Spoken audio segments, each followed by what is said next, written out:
নমস্কার বন্ধুরা, কেমন আছেন সবাই? লিভিং হ্যাপিলি উইথ এসআরএতে আপনাদের সবাইকে স্বাগত জানাই।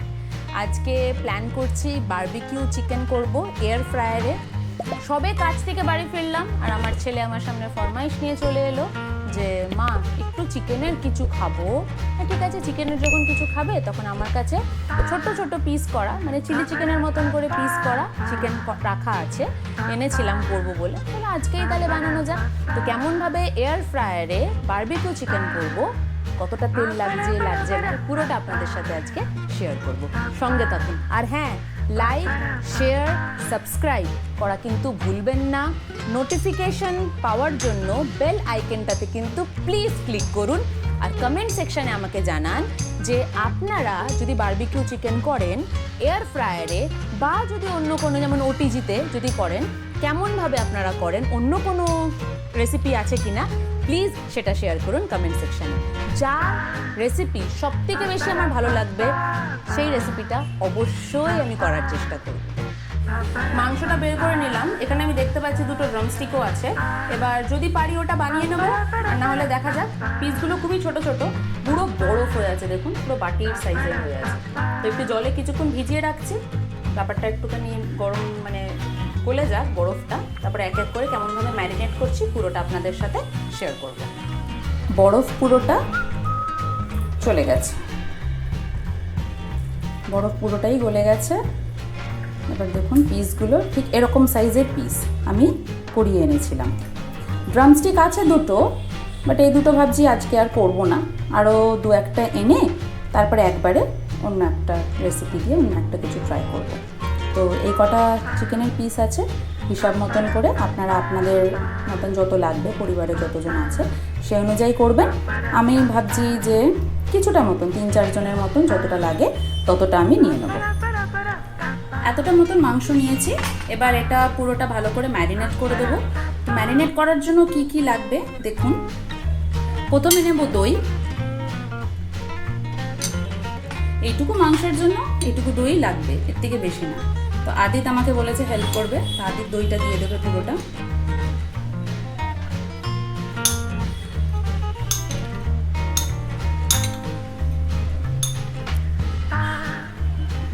ভেরি গুড, পুরো দইটাই দিয়ে দিলাম। এবার দেব 1 চামচ আদা রসুন বাটা। আমি আদা রসুন আগে থেকে বেটে রেখে দিই এরকমভাবে। তো আমি 1 চামচ আদা রসুন বাটা ইউজ করব। চামচটা হচ্ছে একদম ছোটো, খুব একটা বড় না, ছোটো না মানে মাঝারি সাইজের চামচ। আর এটা এই যে এতটা আদা রসুন বাটা। একটু আদা রসুন বাটার গন্ধ না হলে ঠিক ভালো লাগে না। আচ্ছা, সব থেকে ইম্পর্টেন্ট হচ্ছে বারবিকিউ বানাতে গেলে বারবিকিউ সস। এবার আপনারা এক এক রকমভাবে করতে পারেন, অনেকেরা সস নিজের বাড়িতে তৈরি করেন, বাট আমি এই কোম্পানির সসটা খুব বেশি প্রেফার করি, ভিবার বারবিকিউ সস। এটা আমি মেট্রো ক্যাশ অ্যান্ড ক্যারি থেকে কিনি। তো দেখুন, স্মোকি বারবিকিউ সস খুবই সামান্য পরিমাণে লাগে আর খুব ভালো লাগে চিকেনটা যখন হয় তখন খেতে। না দিয়ে দাও, হাত বাড়াচ্ছে খালি দেবে বলে। দেখুন কালারটা ঠিক এইরকম আসবে।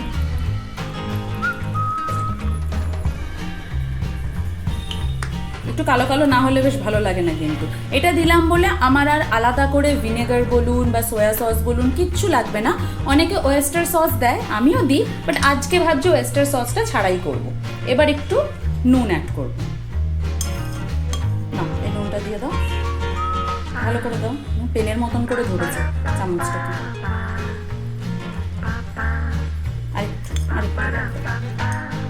পিঙ্ক সল্ট তো মাঝে মাঝে মনে হয় যেন একটু বেশি লাগছে। এবার এটা ভালো করে ম্যারিনেট করে নেব। করবে, করো, ভালো করে করো, দেখি এরকম ভাবে ধরো ধরো ধরে করো, ভালো করে ম্যারিনেট। আচ্ছা আমি করি, এবার আমি করি।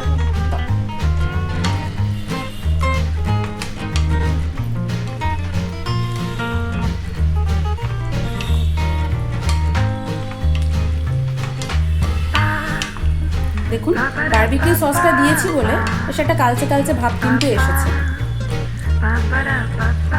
এটা যখন আমি এয়ার ফ্রায়ারে দেবো তখন বেশ কালো হয়ে যাবে। পুরো কামালটাই কিন্তু আসলে সসটা যতটা দিচ্ছেন পরিমাণ মতো সেটার ওপরেই কিন্তু পুরো টেস্ট। ভালো করে মিশিয়ে ফেলেছি। এবার এটা আমি কিছুক্ষণ রেখে দেবো, এই ধরুন 10 থেকে 15 মিনিট মতন এটা আমি ঢাকা দিয়ে রেখে দেবো। ততক্ষণ চলুন বাকি জিনিসটা করে ফেলি। এর সাথে আমি ভাবছি একটু পেঁয়াজ ডুমো ডুমো করে কেটে দেবো। ততক্ষণে পেঁয়াজটা আমরা কেটে ফেলি।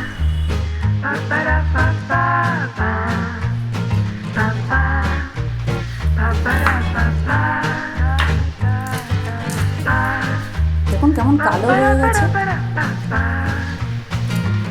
আগে ধুয়েও কোনো লাভ নেই দেখতে পাচ্ছি, পরে আরও ভালো করে ধুতে হবে। কেমন অবস্থা, হ্যাঁ পেঁয়াজ কাটতে গিয়ে এরকম অবস্থা হয়ে যাচ্ছে, এরকম হাত কালো হয়ে যাচ্ছে। দেখুন কি সাংঘাতিক,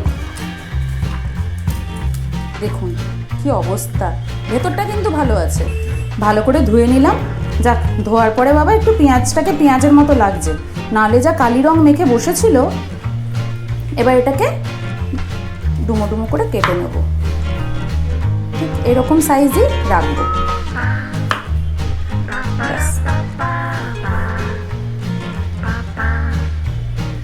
মুখটা কেটে নিলেই হবে।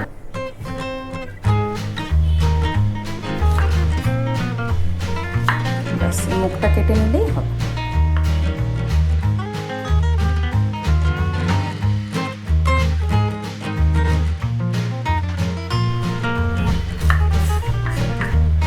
তাহলে আপনারা ভাবছেন হয়তো এই কটা পেঁয়াজে কি হবে, কিন্তু দেখবেন আসল মজাটা কোথায়, যখন আমি এরকমভাবে খুলে নেব।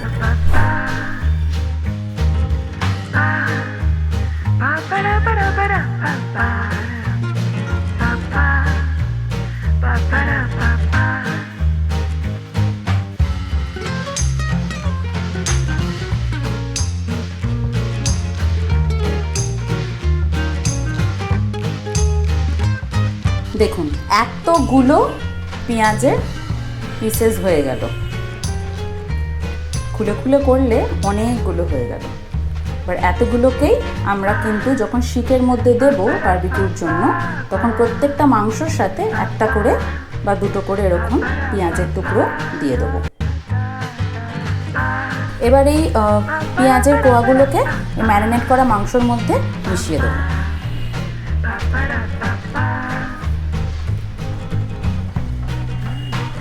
যাতে এর মধ্যেও মশলাগুলো ভালো করে লেগে যায়।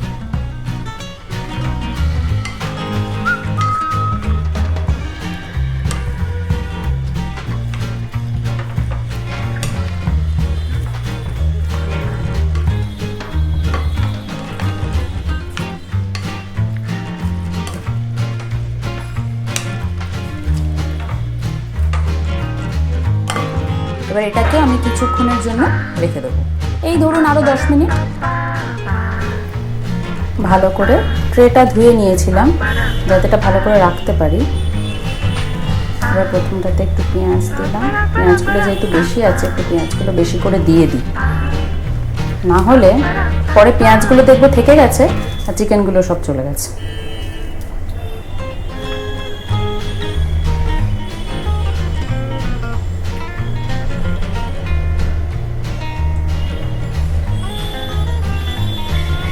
আমার এয়ার ফ্রায়ারটা হচ্ছে আগারো কোম্পানির। এবার 14 লিটারের এয়ার ফ্রায়ার নিয়েছি, কারণ আমি প্রথমে প্ল্যান করেছিলাম ফিলিপসের বা হ্যাভেলসের। তো অনেক রিসার্চ করার পরে বুঝতে পারলাম যে আগারো কোম্পানিটার অনেক কিছুই ভালো জিনিস এসেছে, যেগুলো আমরা ইউজ করতে পারি আমাদের রোজকার জীবনে। তো ভালো করে রিসার্চ করলাম, করে ওদের আমার 12 লিটারটা খুব পছন্দ হয়েছিল। তো ওটা যখন আমরা কল করলাম জানতে পারলাম কলকাতায় আগারোর দোকান শুধু অবনী মলে আছে, অবনী রিভারসাইড মলে, হাওড়াতে। তো অনেক কষ্টে ওদের নাম্বারটাও জোগাড় করলাম, ডাইরেক্ট নাম্বার পাওয়া যাচ্ছিল না। তো আগারো কোম্পানিকে অনলাইনে কল করে ওখান থেকে অবনী মলের ম্যানেজারের নাম্বার নিয়ে সেই ম্যানেজার আমাদেরকে, ওদের স্টোর ম্যানেজার যিনি আছেন, মানে ইয়েতে অবনী মলে যিনি স্টোর ম্যানেজার আছেন আগারোর, ওনার সাথে আমাকে কমিউনিকেট করায়। তখন ওনাকে আমরা কলে জিজ্ঞেস করি, দেখুন আমরা তো অনেক দূরে থাকি, আমি টলিগঞ্জ এরিয়াতে থাকি, তো টলিগঞ্জ এরিয়া থেকে আমি এত দূর যাব, জিনিসটা কি আছে? তাহলে যাব, নাহলে তো গিয়ে কোনো লাভ নেই, ঘুরে আসতে হবে।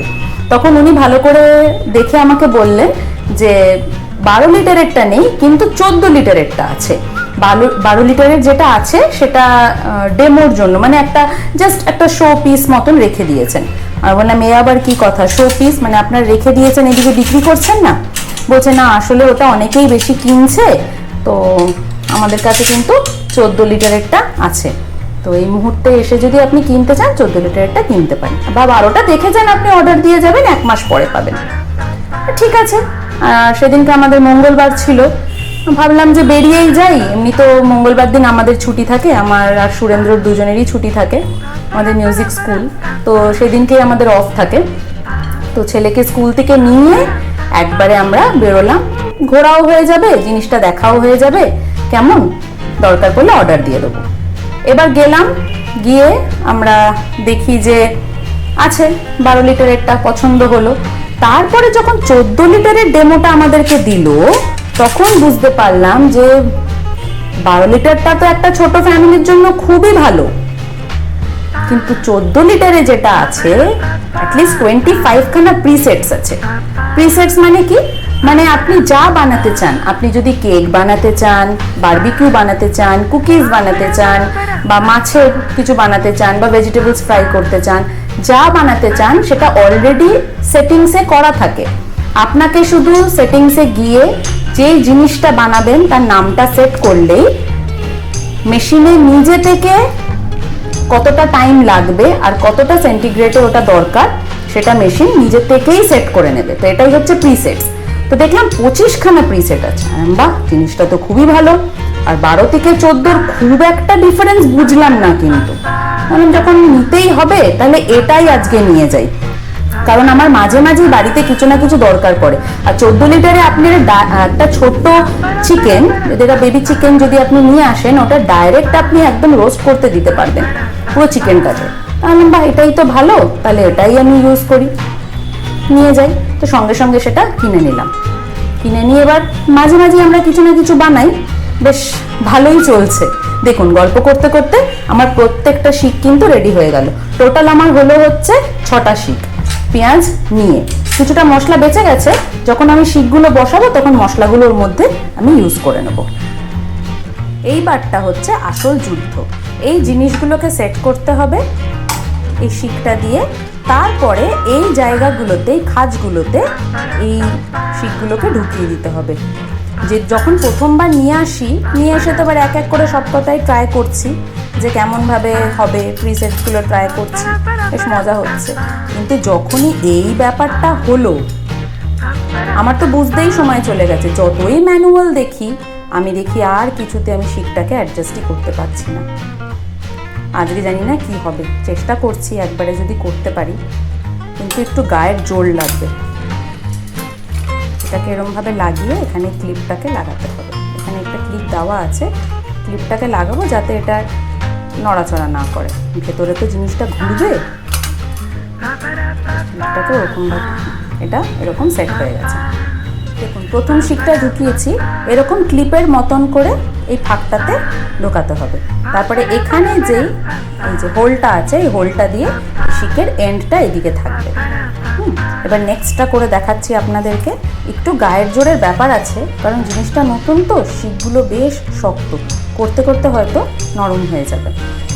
দেখুন, এই যেরকম করে আংটার মতন করে ধরে শিকটাকে আমাকে এর ভিতরে ঢোকাতে হবে। আর নেক্সটটা কি হলো, হোলে না গিয়ে এই দিকটায় চলে এলো, তো আমাকে এটাকে হোলে নিয়ে যেতে হবে, কারণ জিনিসটা ঘুরবে। মেশিনটা যখন ঘুরবে, এই যে এটা এরকমভাবে ঘুরবে, তো যখন ঘুরবে তখন যেন বেরিয়ে না যায়, তাই জন্যই এতটা শক্ত করে দেওয়া হয়েছে। প্রথমবার যখন করছিলাম, ওরে বাবারে, আমি তো খুবই অসুবিধায় পড়ে গেছিলাম যে এত শক্ত আমি করবো কি করে। তারপরে বুঝলাম না, জিনিসটা তো ঠিকই করেছে, কারণ ঘুরবে যখন, তখন যদি শক্ত না করে তো পড়ে যাবে।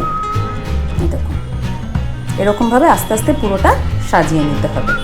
তার বাদ বাকি যে মশলাটা আমার রয়েছে সেই মশলাটাকে আমি অ্যাড করে দেবো।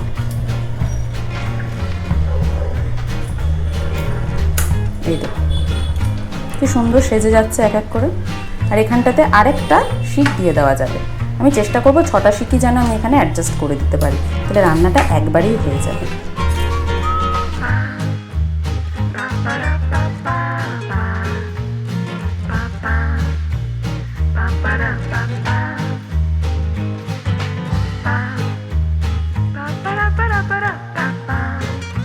পুরোটাই কিন্তু আমার রেডি।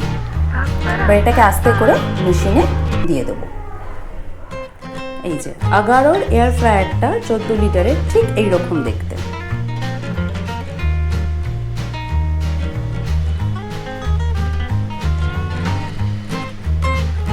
একবার ভেতরটা দেখিয়ে দিই। এই যে এখানে মেটাল রডসগুলো আছে, ওটিজিতে ঠিক যেমন থাকে এখানেই এয়ার ফ্রায়ারের যে ফ্যানটা এখানে আছে, সেই বুঝে গরম হাওয়াটা আসে আর সেগুলোকে গরম করে পুরো রান্নার প্রসেসটা হয়। এখানে দেখুন হুক দিয়েছে দুটো, এই যে এইদিকে আর এইদিকে। ওই যে আমি স্টিকটা যে অ্যাডজাস্ট করব ওটা ঠিক এখানে একটা এন্ড আর এখানে একটা এন্ড দেবো। তার নিচে আমাকে একটা ট্রে দিতে হবে, যাতে যখন মাংসটা ঘুরবে তখন ড্রপ করে যেন এই দিকে না পড়ে, এটার ওপরে যেন না পড়ে। তো সেটাকে সেভ করার জন্য আমাকে এখানে একটা ট্রে দিতে হবে। এই ট্রেটা দিয়েছে কোম্পানি থেকে, তো আমি ট্রেটাকে এখানে অ্যাডজাস্ট করে দিচ্ছি ঠিক এরকমভাবে। এইবার আমি স্টিকটাকে ঢুকিয়ে দেবো। দেখুন জিনিসটা ঠিক এরকমভাবে আমি অ্যাডজাস্ট করলাম। এবার এটা বন্ধ করে দেবো আর প্রিসেটের অপশনগুলো আপনাদেরকে দেখাচ্ছি। মেন সুইচ থেকে অন করব, করলে ঠিক এরকম আলো জ্বলবে। এটা হচ্ছে মেন সুইচ। এবার এই সুইচটাকে অন করলাম। এটা হচ্ছে আপনার কত ডিগ্রি সেন্টিগ্রেড আর এটা হচ্ছে টাইম। এবারে স্টার্ট বাটনটা টেপার আগে আমাকে দেখতে হবে আমি কি বানাতে চাইছি। তো যেমন এখানে আছে হচ্ছে কেক, টোস্ট, কুকিজ। দেখুন একটা একটা করে দিচ্ছে, একটা একটা করে ডিগ্রি আর টাইমটা চেঞ্জ হচ্ছে। এই দেখুন। তো এইরকম করেই আগে আমাকে যেতে হবে বারবিকিউ অপশন অব্দি। ফ্রাইজ, chicken, wings, drumstick, shrimp, fish, stick, barbecue. এই দেখুন বারবিকিউ অপশন এখানে অলরেডি আছে। তো বারবিকিউ অপশনে দেখাচ্ছে 200 ডিগ্রি সেন্টিগ্রেডে 15 মিনিটস রাখতে হবে। তো আমি সেটাই এখন করব। তো আমি কি করব, এটা পুরো সেট হয়ে গেছে, আমাকে আর কিচ্ছু করতে হবে না, জাস্ট এই বাটনটাকে প্রেস করতে হবে। দেখুন ভেতরে আলো জ্বলছে আর এটা ঘুরতেও শুরু করে দিয়েছে। আমার এখন কাজ হচ্ছে আফটার 15 মিনিটস এখানে আমি আসব, এসে আমি এখানে টাইমারটা বন্ধ করব। যদি মনে হয় যে না আমার আরেকটু টাইম লাগবে, সেটাও কিন্তু ম্যানুয়ালি এখানে চেঞ্জ করা যায়, সেই অপশনটাও আপনার এখানে দেওয়া আছে। তো যদি কারোর কোনো রান্না করতে মনে হচ্ছে যে না আরেকটু সময় দিতে হবে বা বেশি হয়ে যাচ্ছে সময়টা, সেটাও করা যাবে। দেখুন কি সুন্দর ঘুরছে।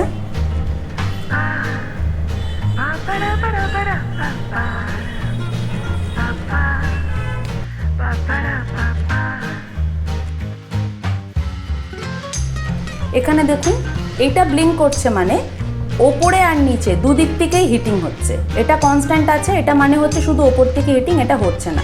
টেম্পারেচার সেট করা আছে তাই এটাও ব্লিঙ্ক করছে না, টাইমার সেট করা আছে তাই এটাও ব্লিঙ্ক করছে না, লাইট জ্বলছে তাই জন্য এটা ব্লিঙ্ক করছে। আর এটা পজ অপশন, এটা আমি যখন ইচ্ছা ইউজ করতে পারি। এটা তো অফ অপশন, এটা এখন দরকার নেই, তাই এটার কোনো কাজ হচ্ছে না।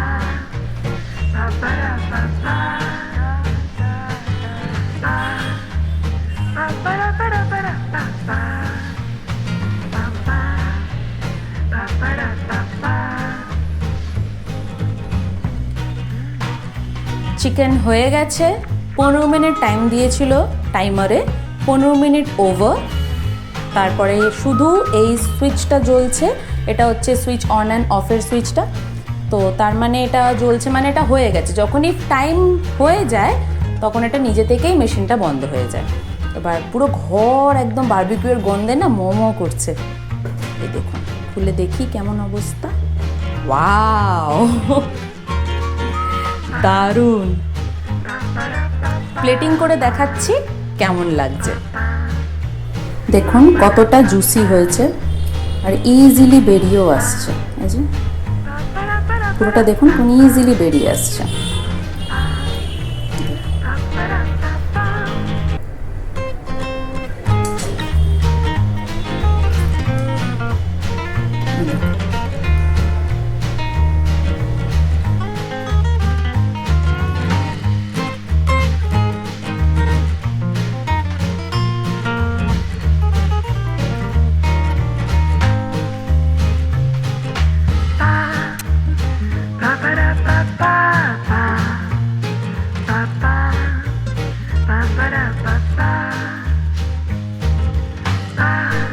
সুরেন্দ্রকে এখানে ডেকে নিয়ে এলাম, এবার ওকে টেস্ট করাবো কেমন হয়েছে, কিন্তু অবশ্যই ঠিকঠাক বলবেন।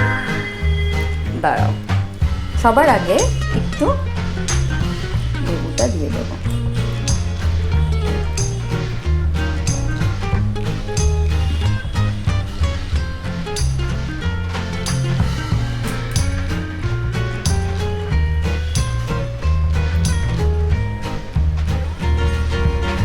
কেমন করতে পেরেছি?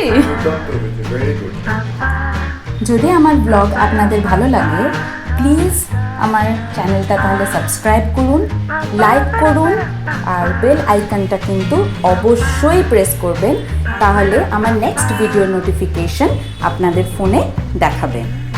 আর কমেন্ট করতে কিন্তু ভুলবেন না, কমেন্ট করে আমাকে জানান যে আমার রেসিপিস আর আমার ব্লগস আপনাদের কেমন লাগছে। আপনাদের কাছেও যদি নতুন নতুন কোনো রেসিপি থাকে তাহলে সেটা আমার সাথে শেয়ার করুন। আমি আমার নেক্সট ব্লগে অবশ্যই চেষ্টা করব সেই রেসিপিটা প্রেজেন্ট করার। Thank you.